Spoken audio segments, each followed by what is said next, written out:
Haide să vedem cum l-au... cum se zice Hunt? Cum l-au vânat pe arhitectul Holocaustului. It's a quiet night in Buenos Aires. Tu ai trăit în perioada asta, Chet? În 1960? Da. Cum dracu? Argentina. The sky is gray. Așa m-am născut. A storm is What? gathering in the distance. Two cars are parked discreetly on the side Chat, of the Chet, road, Duke Dennis! about 30 meters apart. Inside, 7 men sit in silence. Their eyes are fixed on this bus stop. They work for the Israeli...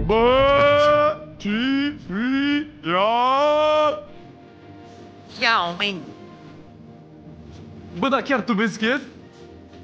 Ce? Uite-te câte minute are clipul. 1945. Cum dracu? Omule, fantastic, te iubesc, bă, Ciprian. Assad, and they have spent years preparing for this. Unde? Inside, 7 men sit in silence. Their eyes are fixed on this bus stop. They work for the Israeli intelligence agency, Mossad, and they have spent years preparing for this exact moment. A bus should pull up any minute now. Line 203. It's supposed to carry a man coming home from work. But no one gets off. Na. The men grow tense. What if all those years of planning have been for nothing? All they can do is wait. Two of them get out and pop the hood of the car, pretending to fix the engine. A while later, the next bus rolls in. This time, 2 passengers get off. A woman and a man. The one they've been waiting for. He's not just anyone. He meticulously planned the murder of 6 million Jews across Europe. He's one of the most wanted war criminals in the Nazi era. His name is Adolf Eichmann. This is the story Tot Adolf îl chema, mă? of the hunt for the architect of the Holocaust.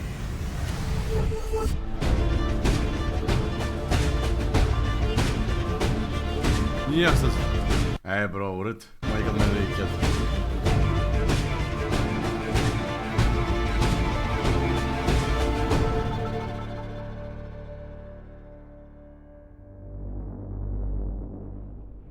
It's a cold day in January 1942. This villa sits right on the edge of Berlin, overlooking a large lake. Today, it'll be the site of an important meeting, a conference joined by 15 high-ranking Nazi officials, all educated men.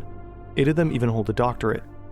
They're here to discuss something Adolf Hitler has been planning for a while now, his so-called final solution to the Jewish question, meaning the genocidal assassination of 11 million Jewish people. The men debate. There are a few minor disagreements, but no one questions them. Ei au vrut să omoare 11 milioane? Gen să extermine de tot? Da. Toată rasa, coaie! Bine, vreau să-i deporteze din Europa. Vreau să deporteze toți evreii din Europa. Dar n-au reușit. Și au decis să... Început să omoare. Am înțeles. The main objective: to systematically deport and exterminate millions of people, right in the heart of Europe. This man is especially committed to the idea. Adolf Eichmann. He organizes the conference, and he'll be the one implementing the ideas formulated at this table. Adolf Eichmann started out as a nobody. He dropped out of middle school, then he dropped out of his mechanic apprenticeship, but he remained determined to climb the social ladder. He saw his opportunity in the early 1930s, when the Nazi Party kept winning elections and eventually gained control of the country. Eichmann started moving up the ranks. In 1932, at 26, he joined the SS, Hitler's private guard and military elite corps. Just before the war broke out, Eichmann took over the Central Office for Jewish Emigration. He became the regime's go-to expert in driving Jews out of public life in Germany. But that conference at the lake is about more than that. The attendees only need about an hour and a half to make a decision. Eichmann puts it down in the official minutes. Jews are to be evacuated to Eastern Europe. Some will be forced to work. The rest, that eventually remains, will require suitable treatment, because it will, without doubt, represent the most resistant part. It consists of a natural selection that could, on its release, become the germ cell of a new Jewish revival. Translation: they will be killed. Eichmann is not the type to get his hands... Ok, deci toată lumea zice că tu erai mâna lui dreaptă. Ce-au coaie cu mine? Nu știu coaie ce au cu tine oamenii. Băi, ce să-ți așa răi cu Chat? Ce v-a făcut? Che terasa la hora acolo. Na. Hands dirty, he'll organize the genocide from behind his desk. He orders the construction of gas chambers and crematoriums. He oversees the logistics of the entire Holocaust across Europe. And eventually, he gives the green light to initiate the final solution. Every time a train is dispatched to one of his death camps, he sends a telegram to be handled in accordance with instructions for special treatment. In other words, send them to the gas chambers. Highman wants to kill with maximum efficiency. He has the cremation process optimized so that each corpse is reduced to just 2 handfuls of ash. He even sets up belt conveyors to speed up the process of removing the bodies from the ovens. With his help, the Nazis murder 6 million people. The killing finally stops in 1945. Germany has lost the war. Hitler is dead. The Nazi regime collapsed. For Highman, the world he helped build is falling apart. His capture will involve a good bit of surveillance and espionage, but in our daily lives, being watched is injustice. Da, reclamă. Sau crezi tu că rămâne reclama pe ecran? Fraiere. Așa. You'll find the link in the description and pinned comment. Remember, no tool can guarantee 100% removal, so be smart with what you share online. Not long after the end of the war, Highman is in Austria with his wife and 3 sons. He leaves his family with his uncle and makes a run for it. He puts on the uniform of a low-ranking German Air Force soldier to avoid attention, calling himself Otto Barth. It's the first of many fake names he'll adopt after the war. Shortly after separating from his family, Allied troops pick him up in Austria. They take him as a prisoner of war. But things in post-war Europe are chaotic. Security around prisoners is often lax. Highman escapes and makes his way to the German-Austrian border. But just as he tries to cross it, he's picked up again by patrolling US soldiers. This time, his cover is blown. By a tattoo under his left armpit, it's a large A, indicating his blood type. Many SS men got tattoos like this during the war, to get the right blood in case they were severely injured. But now that ink gives Highman away. He can no longer deny that he was with the SS, so he claims he was just a low-ranking nobody, and changes his name again, this time to Otto Highman. The Americans buy his story. Instead of being brought before a military court, Highman is set to work in a series of POW labor camps across Bavaria. He has to sort food supplies and stack ammo. Conditions aren't bad. He gets enough food and eventually even cigarettes. But he knows it's just a matter of time before someone finds out who he really is. The Allies are repeatedly questioning prisoners, so Highman befriends a nurse who sneaks in some clothes for him, a farmer's outfit and a hunter's cap, to help him blend in once he's out. Then he slips through the barbed wire and disappears. Afterwards, Highman scrambles his way across Germany, all the way up to the north. Here he reinvents himself again, now going by the name of Otto Henninger. He starts working as a lumberjack and later becomes a chicken farmer. And for a couple of years, no one suspects a thing. Life is decent, but he misses his wife and kids. And there's this constant, lingering fear of being caught. He needs a real plan, something long-term. One day, he spots something in the paper. A former Nazi comrade is now living in Argentina. The country was one of the last to declare war on Hitler. Many Nazi criminals flee there after the war, and Argentina seems to be taking them in with open arms. An acquaintance helps him get in touch with a former SS man in Hamburg. The man tells him about the so-called rat lines, secret escape routes used by Nazis to get out of Europe, with the help of the Catholic Church. Highman makes up his mind. He'll go to Argentina too. So he makes it to Italy, and from there to South America. Fritz Bauer is sitting in his office at Frankfurt. He's a Jewish prosecutor, and he's been through a lot. He used to give fiery speeches defending democracy as a young judge in the 1930s. His uncompromising stance made him a thorn in the Nazis' side. In 1933, they locked him up for his political activism. He spent a few brutal months in a concentration camp. There he received repeated interrogations and beatings. He was banned from the courtroom after getting out. And he only survived the Holocaust because he left the country just in time. Now he's back in Germany, in a place that hunted people like him for years.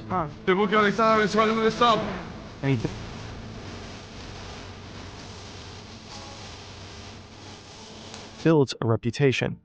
The lawyer who holds up a mirror to the Germans and their dark past. He insists it's not revenge he seeks, but justice. On paper, West Germany is a democracy again, but the justice system is still crawling with Nazis, judges, prosecutors, and civil servants. Many of them served in the Third Reich and are still part of a close-knit old boys network. Fritz Bauer is an outsider to this world. Every time he steps out of his office, he is entering enemy territory. But that doesn't stop him. He has two goals. 1. Help build a democratic justice system that actually deserves its name. 2. Bring the criminals of the Nazi era to justice, no matter what it takes. Fritz Bauer becomes what people will call a Nazi hunter, and Highman is at the top of his list. Ok. Which is why this letter lands in exactly the right hands. The sender is a man in Argentina. He says he knows where Chat, n-ai cum să ne ești tu. Highman is hiding, Găsești tu. that his daughter dated Highman's son, Ce crezi că dacă ți-ai luat mustața nu știi cine ești? and that this son was bragging about his father being a big shot in the Third Reich. Highman is alleged to live in Buenos Aires. The letter even includes a full address. But there's a problem. If Bauer files an official case soliciting extradition, Highman could get wind of it. Ex-Nazis and German authorities have repeatedly tipped off wanted Nazi criminals, and there are entire networks of former SS officers in Argentina too. So Bauer tells almost no one. Ce toți plecau în Argentina? Eu nu înțeleg. Chat, explică-mi. Pe zis mai devreme, Argentina a fost una din ultimele țări care să declare război Germaniei. Și mulți s-au dus acolo după război. Și, Din Germania. și în momentul de față. Vor fi. About the letter. Instead, he Merge la Messi. starts his own secret investigation. Going solo means risking his position and maybe even breaking A zis surdule? Păi eu mă uit la poze cu aia, voi nu vă uitați la poze? the law. But he's not willing to let Highman get away. So he reaches out to Israel's ambassador to Germany. Many survivors of the Holocaust have fled to Israel.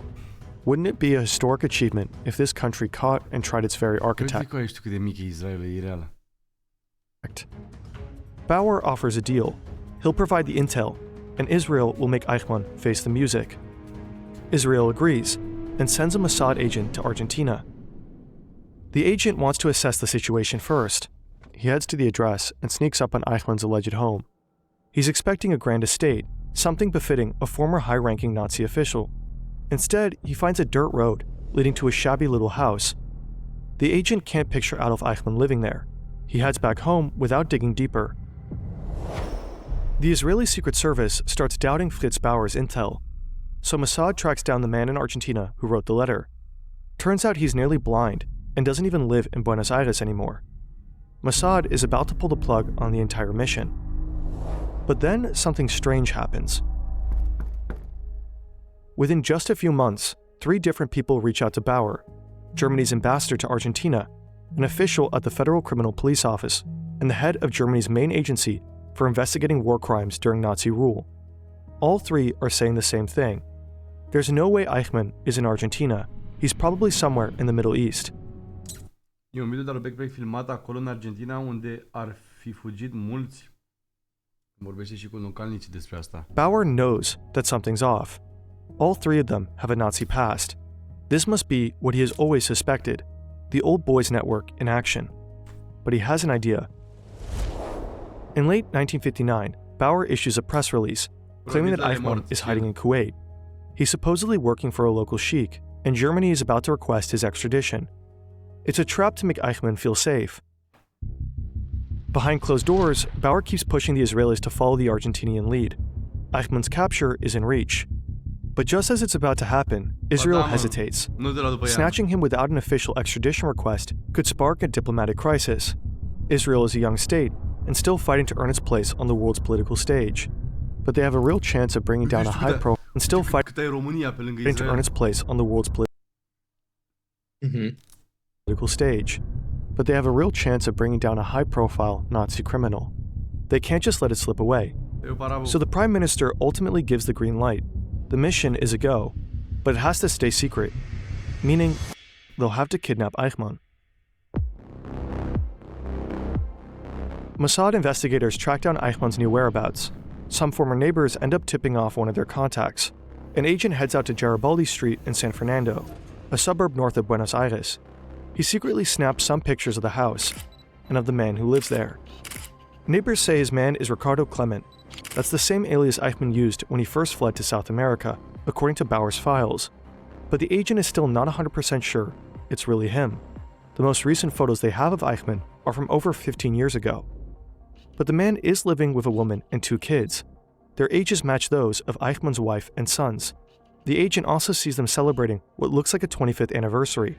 That too lines up with the intel they have on Eichmann. Putting it all together, Mossad is convinced this has to be Adolf Eichmann. 7 agents are selected to carry out the abduction. Nearly all of them lost family members in the Holocaust. They'll do whatever it takes to catch him. They know Eichmann works at a Mercedes plant, and that he takes the same bus home every night, line 203. One of the agents is tasked with grabbing him. He's wearing gloves, but not just because it's cold. The sheer thought of touching the Holocaust architect with his bare hands makes him sick. Now Eichmann walks towards his house. He's getting closer to one of the cars. The agents suspect he might be armed. The man with the gloves addresses Eichmann in Spanish. Then he attacks. The 2 men fall to the ground and roll into the ditch. Another agent rushes in. Together, they overpower Eichmann, blindfold him, and shove him into the back of their car. The entire operation takes less than a minute. They take him to a safe house and start questioning him. He insists his name is Ricardo Clement. But Fritz Bauer has provided the agents with plenty of intel to uncover his true identity. His height, his head circumference, and most importantly, the SS tattoo indicating his blood type. There's only a scar where the tattoo should be. Everything else checks out. Upon further questioning, the man claims his name is Otto Henninger. That's another alias Eichmann used right after the war. The agents hatch a plan. They know Eichmann is a stickler for detail, so they ask their prisoner about Eichmann's SS numbers, intentionally slipping in an error, 45526. Eichmann can't help but correct them. No, it was 45326. Bingo. Eichmann gives himself away. Now the Mossad agents know for certain they've captured the right guy. Eichmann agrees to stand trial in Israel. The plan is to smuggle him out of the country, so they arrange a special flight with Israel's national airline, El Al. An Israeli delegation will fly to Buenos Aires for Argentina's national anniversary. The agents want to sneak Eichmann onto the plane for the return trip, disguised as a member of the cabin crew. They sedate him and dress him in a uniform. They pretend he's part of the crew and had a bit too much to drink. To sell it, other agents pile into the car with him, also posing as drunk. The guard at the airport laughingly waves them through. Everything goes smoothly. The fake crew members dump Eichmann in a first-class window seat, with a doctor next to him. Then the plane takes off. Once the plane leaves Argentinian airspace,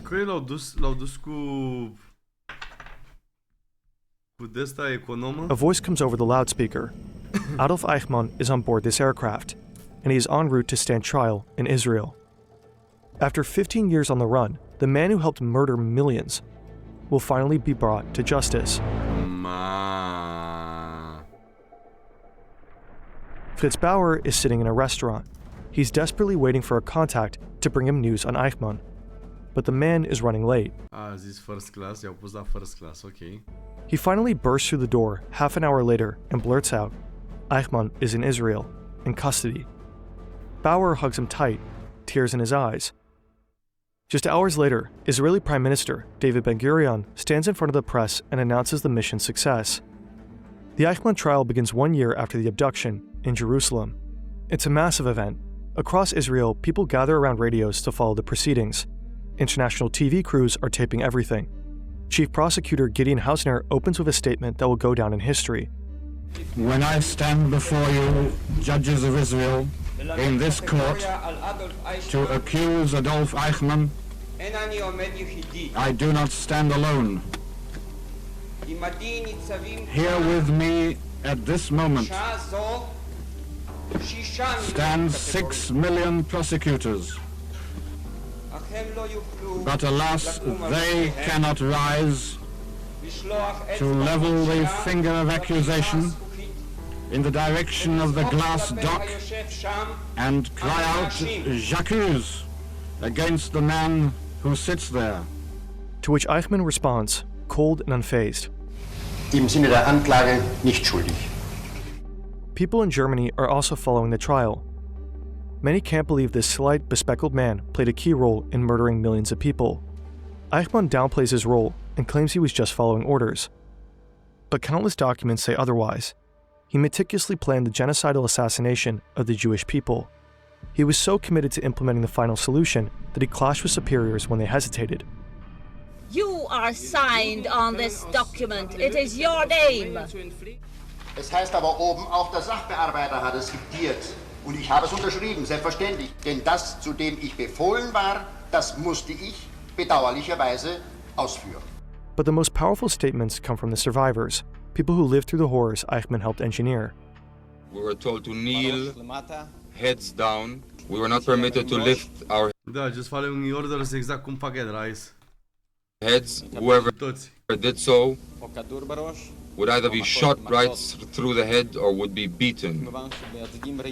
Of course, we saw from the corner of our eyes that people who tried to run away were shot right there. And on the way there were corpses lying by the roadside. We saw them with a yellow badge.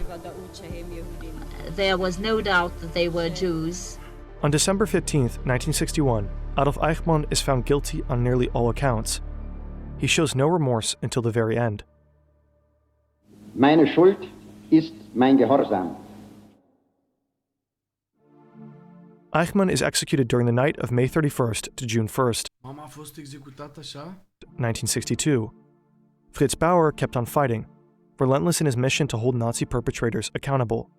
He also brought down former Auschwitz officials. He passed 6 years after the Eichmann trial. Only after his death did the world learn